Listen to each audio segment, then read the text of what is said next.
कळंब शहरातील Cambridge English स्कूलमध्ये अध्यापनाची सुवर्णसंधी. विविध विषयांचे शिक्षक भरणे आहेत. दिलेल्या नंबरवर संपर्क साधावा आणि व्हॉट्सॲपवर आपले डॉक्युमेंट्स पाठवून द्यावेत.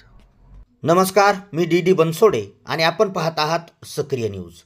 केज तालुका IMAच्या वतीने डॉक्टर दिनकर राऊत यांच्या मार्गदर्शनाखाली केजच्या उपजिल्हा रुग्णालयामध्ये मार्गदर्शन शिबिराचे आयोजन करण्यात आले होते.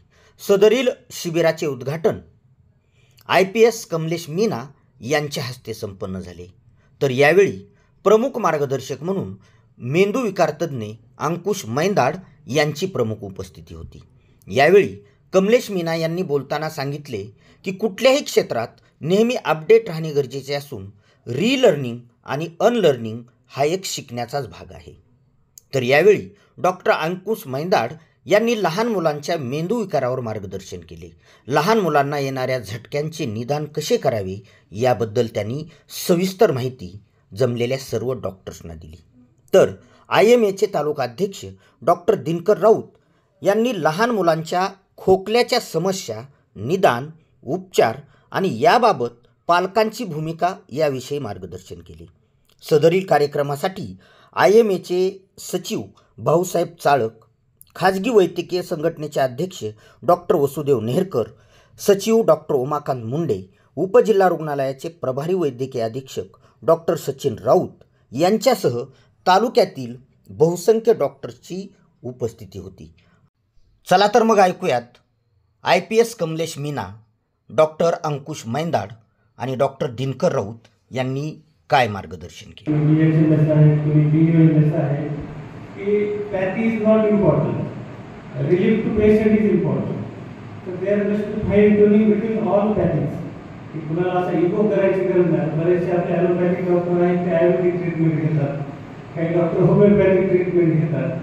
इगो प्रॉब्लेम नाही आहे की आपला बेसिक आहे की पेशंट्स रिलीफ इज इम्पॉर्टंट. तर तसं आपल्या पॅथीमध्ये जसं इम्पॉर्टंट आहे तसं डॉक्टर एक पॅथी आहे आणि पोलीस ही एक दुसरी पॅथी आहे, त्याच्यामध्ये पण फाईन ट्युनिंग असणं गरजेचं असतं.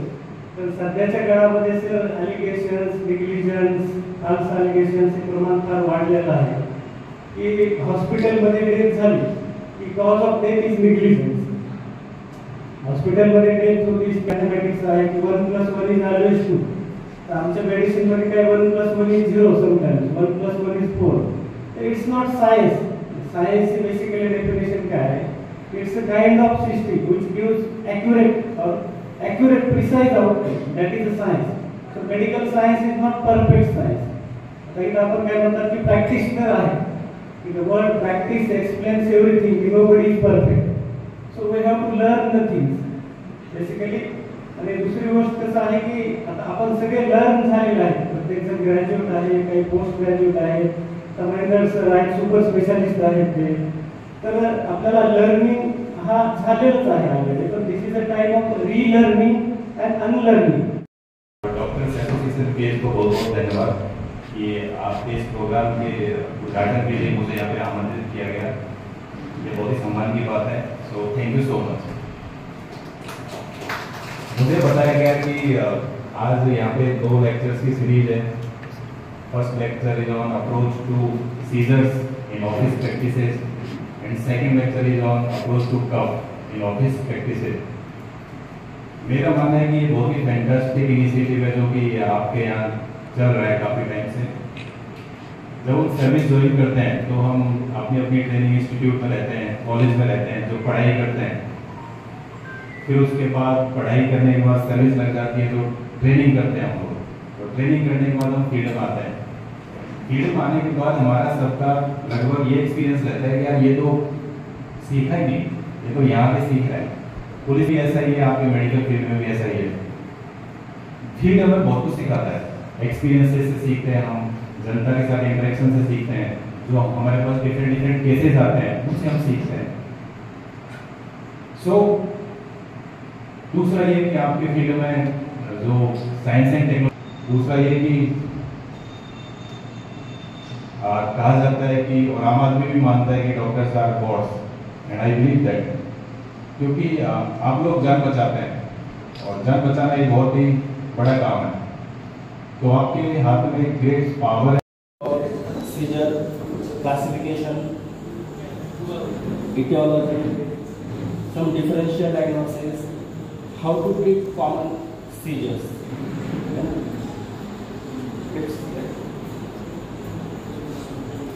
is today's overview, and my talk will be last one for 15 to 20 minutes. I will not take too much time. Seizure is a transient occurrence of signs and symptoms due to abnormal, excessive, and synchronous neural activity in brain. 5 to 10% of population have at least one seizure, with highest incidence among early childhood period.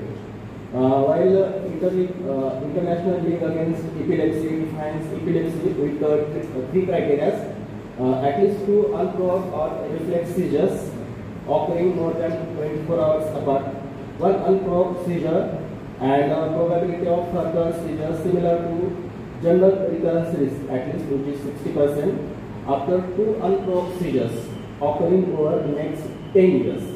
And the third criteria to define epilepsy is the diagnosis of epilepsy syndrome.